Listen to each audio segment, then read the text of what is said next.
ఎలా ఆడాలో నేనైతే చూపెడతాను చూసాను అన్నమాట. సో మన మొదటి గేమ్ అయితే ముందు ఎంట్రీ అయితే ఇలా ఉంటుంది. మీకైతే చూడండి 2 3 అయితే కొన్ని ఆప్షన్లు ఉంటాయన్నమాట.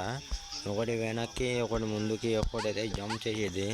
మీరు ముందుగా ఇలా జంప్ చేసుకుంటూ ఇలాగొచ్చైతే జంప్ చేసి అందులో తూరిపోవాలి, లేకపోతే అక్కడైతే చచ్చిపోవడం అవుద్ది. సో మొదటి రౌండ్ అయితే గెలిచాము. రెండో రౌండ్ అయితే ఇప్పుడు కూడా సేమ్ అలాగే కొన్ని ఇలా ఉంటాయన్నమాట.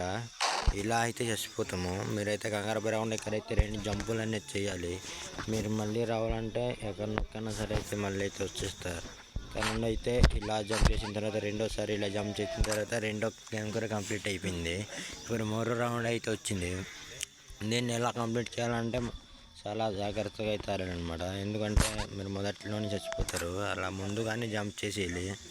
3వ రౌండ్ కూడా పాస్ అయిపోతే లాస్ట్ రౌండ్ అన్నమాట. ఇది ఇలానే చచ్చిపోతారు. మీరు ఎప్పుడైతే కంగారు అయితే పెరగను అనమాట. ఇందులోనూ అయితే మనం ముందుగా జంప్ చేసి అయితే ముందు పరిగెట్టుకుంటూ వెళ్ళిపోవాలి. అప్పుడే 4వ రౌండ్ కూడా కంప్లీట్ అయిపోయింది. ఇప్పుడు ఇది మొత్తానికి ఒక గేమ్లా ఒక కంప్లీట్ చేసినట్టు, ఒకంటే మొదటి ఒక అరుగుని దాటినట్టు అవుతుందన్నమాట. ఇది ఎంత వేగంగా ఆగిపోవాలి. ముందుకు వెళ్తే మనం ఖచ్చితంగా చచ్చిపోతాం.